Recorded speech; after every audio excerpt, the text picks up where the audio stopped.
Decrease by 8100, ठीक हो गया। उसके बाद इन्वेंट्रीज के ऊपर आते हैं। Inventory of the company was 50,000 but in 2012 it is 82,000। तो inventory of the company increase by 32,000। अब ये आपने इसके ऊपर बात लिख देनी है। लैंड एंड बिल्डिंग की बात करें, इट वॉज 1,50,000 इन 1,50,000। इसमें क्या डिस्क्रिप्शन देंगे sir? There is no change in the land and building it because it is same in both the years. Machinery and equipment के ऊपर बात करें तो increase by 1,92 lakh, increase by 10,000।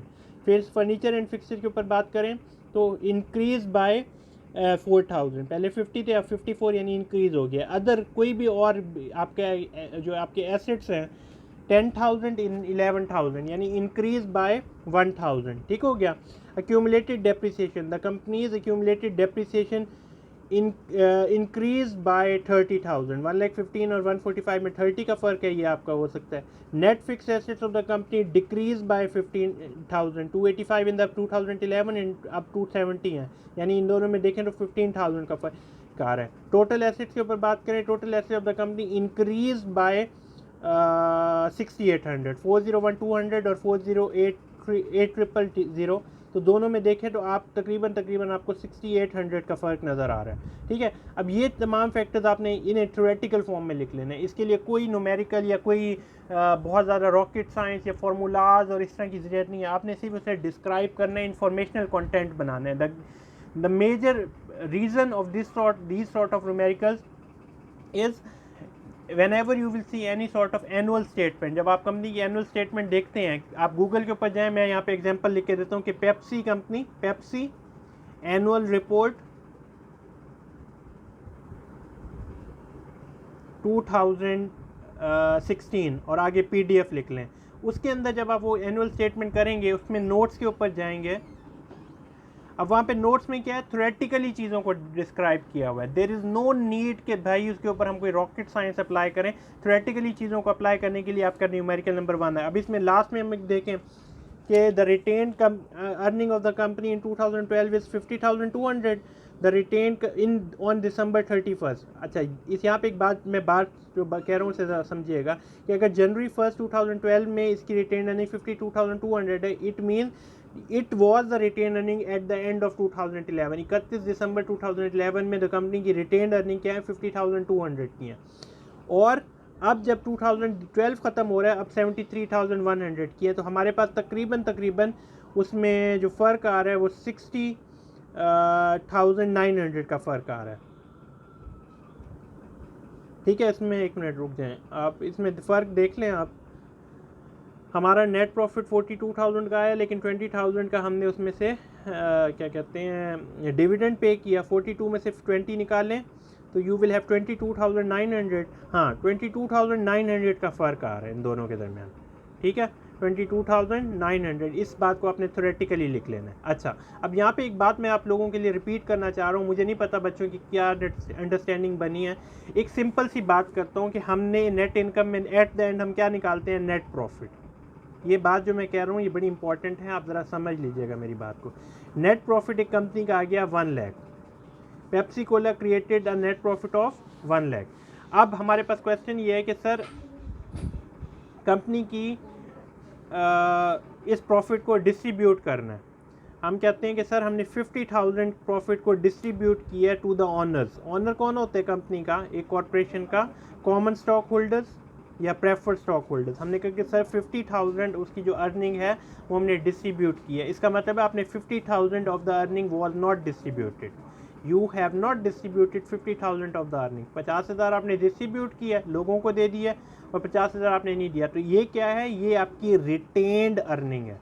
ये मैं मॉर्निंग बच्चों के लिए और इवनिंग बच्चे दोनों के लिए एक बात छोटी सी समझा रहा हूँ, ज़रा समझो आसान लफ्ज़ों में कि 50,000 हमने पैसे डिस्ट्रीब्यूट किए। जब हम डिस्ट्रीब्यूट करते हैं कंपनी के प्रॉफिट को, उस चीज़ को क्या नाम देते हैं, डिविडेंड।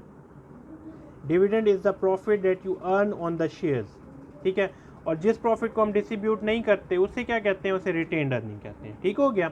अच्छा, एक और बात मैं आप लोगों को बता दूं, ये company assets is equal to liabilities plus owners equity. Asset क्या है, कंपनी के तमाम का तमाम कैपिटल है। कैपिटल मीन्स द सरमाया that the company invested in the business. अब जब सरमाया या पैसे की बात आती है, that the company need the capital, उसे लेने के लिए दो चीज़ें हैं, या तो वो आपकी जेब में मौजूद हो, जब आपकी जेब में होगा वो इक्विटी होगी, जिसे हम आसान अल्फाज में मलकियत का नाम देते हैं, प्लस डेट।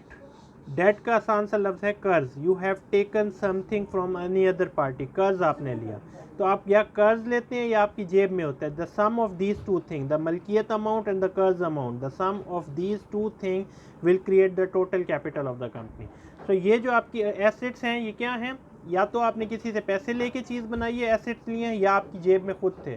तो ये जो बात मैं कह रहा हूँ बच्चे, इसे ज़रा समझ लो, बहुत सारी बातें आप लोगों को अपनी आसानी के लिए, आपके लिए आसानी हो जाएगी कि मैंने I want to create the assets. Assets में क्या आ गए, करंट एसेट जो 1 साल तक रहेंगे, फिक्स एसेट जो कई सालों तक रहेंगे। अब ये दोनों चीज़ें क्रिएट करने के लिए पैसे चाहिए थे, या तो मैंने कर्ज लिया, लाइबिलिटी, कर्ज ही जिम्मेदारी है, लाइबिलिटी को क्या कहते हैं, जिम्मेदारी। It is basically the responsibility, it is basically an obligation, it is basically the amount you have to return to a party. ठीक है, जिम्मेदारी है, पैसे वापस किए हैं sir, it is not my own amount. ठीक है, जिम्मेदारी। लाइबिलिटी आपने वापस करनी है, वो आपने कर्ज लिया, ठीक है, वो आपका डेट बन गया।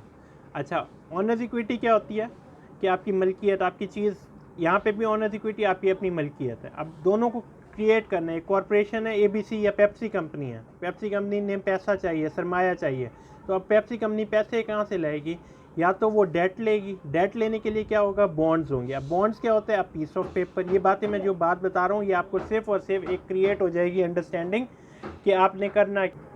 अच्छा, ये बात समझें कि ये पीस ऑफ पेपर है, ये सफ़ा है, इसके ऊपर मैं आपको 1 लाख रुपए देता हूँ, इस पर लिख लेते हैं कि जी मैं 1 लाख रुपए, आप क्लास में फॉर एग्जांपल एक बच्चा है अली, फॉर एग्जांपल मैंने अली को देना है ये पीस ऑफ पेपर, ये सफ़ा जो है ना ये बॉन्ड है, मैं इस पर लिख देता हूँ मैं लाख रुपए अली को दे रहा हूँ 1 साल के लिए। अली ने 1 साल के बाद मुझे लाख रुपए मेरा ये सफ़ा वापस करना है और मुझे 1 लाख रुपए मेरे वापस करने हैं। ठीक है, अब मैंने क्या किया कि किसी को 1 लाख रुपए दिए और उससे, सॉरी मैं गलत बोल गया हूँ, अली को मैंने क्या किया, ये पीस ऑफ पेपर दिया, ठीक है, और उसने मुझसे क्या किया, मुझसे 1 लाख रुपए लेके चला गया।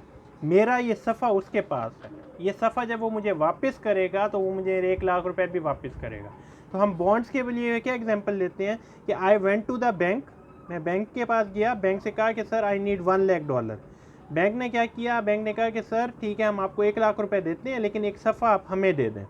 उस सफ़े को क्या नाम देते हैं, बॉन्ड्स का नाम देते हैं। ठीक है, लाख रुपए आपने, बैंक ने आपको दे दिया, ये for example Ali took $1 lakh from the bank और बैंक ने उनसे बॉन्ड्स ले लिए। ठीक हो गया। 1 साल के बाद जब वो क्या कहते हैं अली आएगा, वो अली ने 1 लाख रुपए वापस लेगा